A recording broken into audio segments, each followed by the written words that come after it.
In this chapter, we will be focusing on alcohols.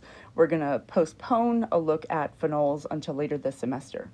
And in this video, we're going to talk about some general information, naming, properties, spectroscopy.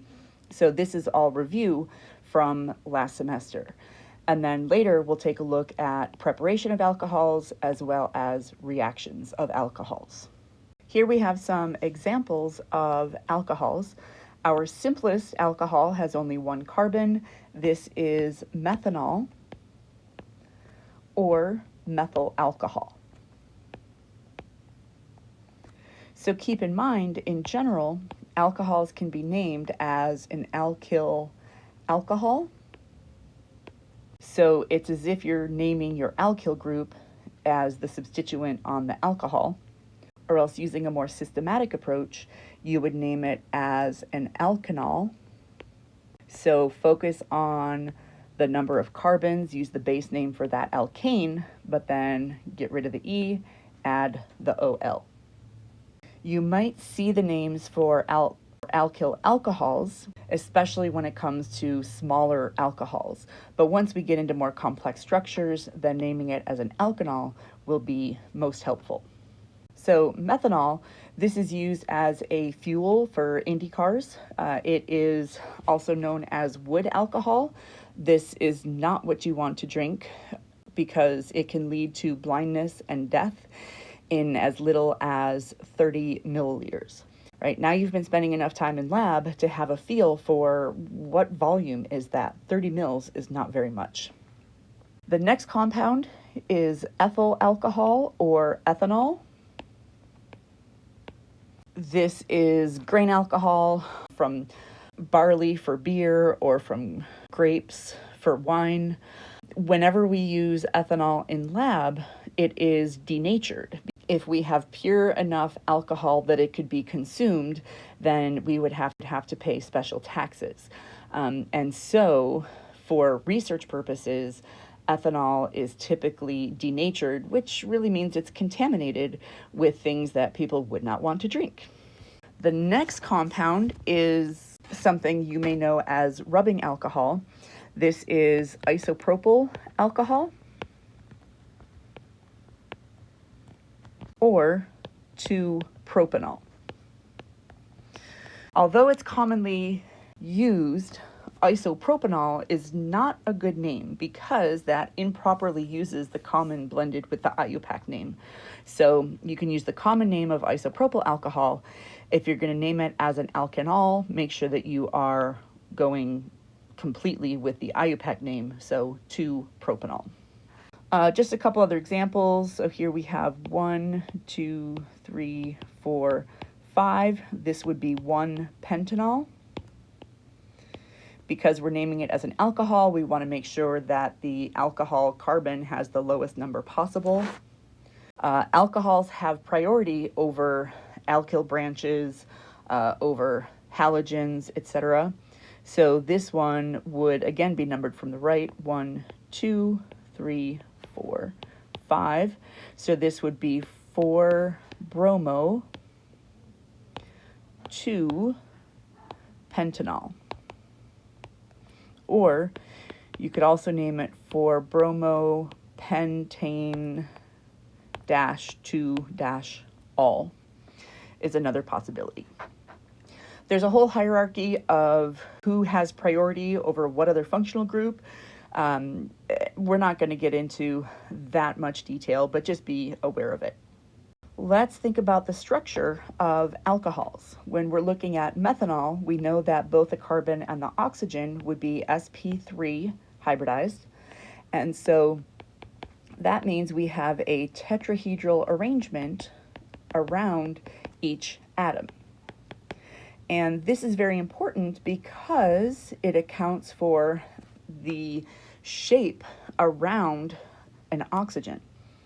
So we can think about these electrons as being in orbitals, one of which is coming forward and one of which is going back, so that this lone pair, this lone pair, this pair, and this pair are in a tetrahedral arrangement overall, right? And it's important because if the structure was linear, then that would have a big implication in terms of dipole, which would have a big impact in terms of intermolecular forces. So speaking of intermolecular forces, in alcohols, these are held together by hydrogen bonding. So let's compare a few compounds. If we have ethane, this has a molecular weight of 30 grams per mole. Methanol is 32 grams per mole, so we're very similar in molecular weight. Ethane has a boiling point of negative 88 degrees Celsius, and methanol is 65. Propane versus ethanol, 44 grams per mole compared to 46 grams per mole. Remember, we want to use compounds of similar molecular weight if we are comparing different types of intermolecular forces, right? These are held together by hydrogen bonding, whereas these are going to be held together by dispersion forces. So here we're looking at a boiling point of negative 42 degrees Celsius compared to 78 degrees Celsius. Okay, so a big difference in the strength of intermolecular forces. Another thing that's important to consider would be solubility. And so small alcohols tend to be very water soluble, right? So you've seen this in lab, water and methanol and ethanol, these are miscible in each other. If you have a bottle of rubbing alcohol at home, that is an aqueous solution of isopropyl alcohol. By the time you get to really large alcohols, though, maybe by the time you have 6, 7, 8 carbons, you still have part of it that is capable of hydrogen bonding with water.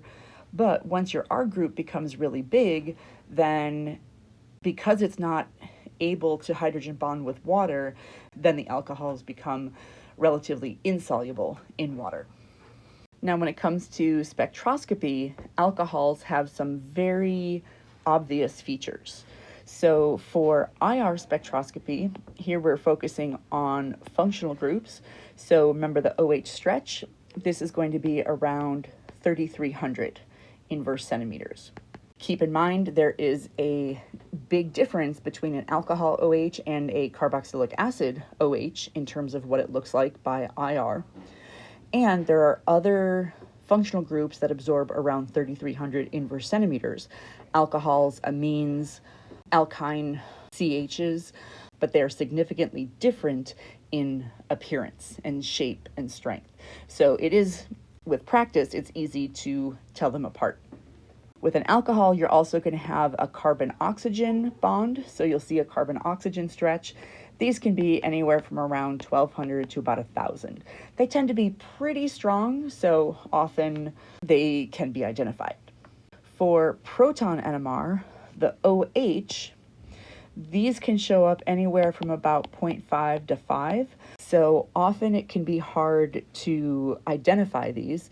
Sometimes you'll find this would be the last peak that you haven't yet figured out. In addition to the OH, another significant feature would be a hydrogen connected to the carbon that's connected to the oxygen, and these tend to show up around 3 to 4 ppm. Keep in mind when we're talking about an OH, because of proton exchange, so because it's a somewhat acidic proton, it can be deprotonated by the solvent that you're using to get your NMR. So if we have an alcohol and it is next to some alkyl group, any one instant, this hydrogen will be on this oxygen, which is next to this carbon, so these hydrogens are its neighbors. But in the next instant, this hydrogen might be gone and it would be replaced by a different hydrogen. And then in another instant, that one would be gone and it would be replaced by yet another hydrogen. So because of proton exchange, these hydrogens are typically not going to see these neighbors, and these neighbors don't see this hydrogen either. right? So think of it as we've got an Airbnb, and so these guys are always moving in and out, so it's not worth it to get to know your neighbors if they're always going to be moving. When it comes to C13 NMR, the OH, well, you're not going to see that because it's C13 NMR. The OC, a carbon connected to an oxygen, these are going to show up around 50 to 65 ppm. So remember, the typical range for an sp3 hybridized carbon is from 0 to 40, so a little bit higher ppm. And then finally, with mass spec, if you have an alcohol, then a common fragment that you would see would be an M-18 peak, which corresponds to the loss of water. All right, so that's a common fragment that you might see. So just be aware of that. So here we have some sample spectra for an unknown compound. And looking first at the IR, we can tell that this is an alcohol OH. Here is 3000, one of our magic numbers. And so just below 3000, these would be our sp3CH. And up here would be our sp2CH. We do have a signal at 1500 and 1600, so this suggests we might have a benzene. And then here we have a nice strong signal about 1050, so this one is probably a C single bond O. And that information is probably all we need from the IR. Next, if we look at the proton NMR, I'm going to call this signal A, B, C, and D. This signal is in the aromatic region, so while before I had this as a question mark, now I'm going to turn this into an exclamation point because NMR says, yes, you have an aromatic. It integrates to 5 hydrogens, so that means there's only one substituent. Signal B, it integrates to 2 hydrogens, so this must be a CH2 group. Because it shows up at about 3.8, I think that is next to an oxygen, and it is a triplet, which means it has 2 neighbors. So because the oxygen doesn't count as a neighbor, then there must be 2 hydrogens on the other side. If we look at signal C, this one is a CH2 group because it integrates to 2 hydrogens. It has 2 neighbors because it appears as a triplet. And now this one is about 2.8.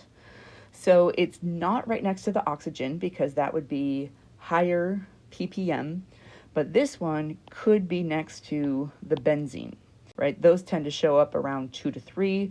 We know we have a benzene in there, so maybe that's where it is. And then finally, if we look at signal D, this integrates to 1 hydrogen, so it could be a CH or an OH. Since IR tells us we have an alcohol, then that confirms the OH. Furthermore, any way that we would have a CH, it would have to be next to other carbons with hydrogens, so most likely it would have a lot of splitting. But here, this is a singlet, no splitting, so this one must be our alcohol. So I think from here we can put this together. So we have benzene next to a CH2, CH2, OH. So signal A corresponds to these hydrogens. Now, these hydrogens are equivalent to each other, different from these two, which are equivalent to each other, different from this one, but they're so similar to each other that they're all piled on top of each other. So all we see is a mess. We can't get details of splitting, and that's okay. This one must be B because these hydrogens are connected to a carbon that's connected to an oxygen. This one must be C. These hydrogens are connected to a carbon connected to a benzene, and then this one must be D. Okay, double check the connectivity. Does it make sense in terms of splitting? And I think you'll find that that works. Now, let's also look at the C13 NMR. We have A, B, C, D, E, and F. Remember, this is just from our solvent, so we can ignore that. These are in the aromatic region. Here we would have 1, 2, 3, 4 signals, and that's exactly what we see. These would be our other 2 carbons because this one is at about, well, 60 something. So this one must be the one next to the oxygen, and this one would be the other one next to the benzene ring. So last semester we spent a lot of time looking at spectroscopy, so just make sure that you are reviewing this and continuing to get practice.